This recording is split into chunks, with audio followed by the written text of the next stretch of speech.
संपूर्ण हिंदू समाजाला हिंसक म्हणणं गंभीर विषय आहे।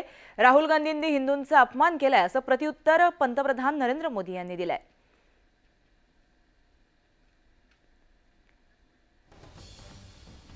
यावर आपण हिंदू समाजाला नाही तर भाजपवर टीका केली आहे। भाजप म्हणजे हिंदू समाज नाही असं प्रत्युत्तर राहुल गांधींनी दिलंय।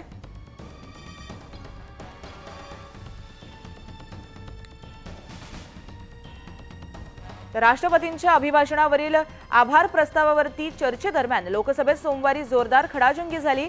त्याच अनुषंगाने पंतप्रधान नरेंद्र मोदी द्रौपदी मुर्मूंनी दिलेल्या अभिभाषणाचं धन्यवाद प्रस्तावावर संध्याकाळी 5 वाजता लोकसभेमध्ये उत्तर देणार आहेत। तर दुसरीकडे विरोधी पक्षनेते राहुल गांधी यांनी केलेल्या टीकेवरही पंतप्रधान नरेंद्र मोदी उत्तर देण्याची शक्यता आहे। तर याबाबत आपण अधिक माहिती जाणून घेऊ आमचे प्रतिनिधी प्रशांत लीला रामदास यांच्याकडून।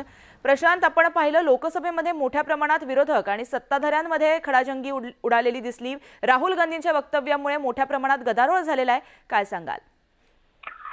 राहुल गांधींच्या कालच्या वक्तव्यानंतर लोकसभेच्या मध्ये त्यांनी जे वक्तव्य दिलं त्या वक्तव्यानंतर संपूर्ण राजकारण तापलेलं आहे। पण काँग्रेस पक्षाने ज्या पद्धतीने भूमिका घेतली आहे त्यांची भूमिका अशी आहे की मी मोदींना बोललो नाही आणि भारतीय जनता पक्षालाही संदर्भात बोललो नाही, मी हिंदू समाजासंदर्भातही बोललो नाही। त्यानंतर आज या संदर्भात पंतप्रधान नरेंद्र मोदी निश्चितपणे सायंकाळी जेव्हा राष्ट्रपती द्रौपदी मुर्मू यांच्या अभिभाषणावरील धन्यवाद प्रस्तावावरती उत्तर देतील त्यावेळी निश्चितपणे काहीतरी लक्षवेधी अशा घोषणा होऊ शकतात आणि त्यानंतर सोबतच बघितलं तर राहुल गांधींच्या वक्तव्याचा खरपूस समाचार देखील ते घेऊ शकतात।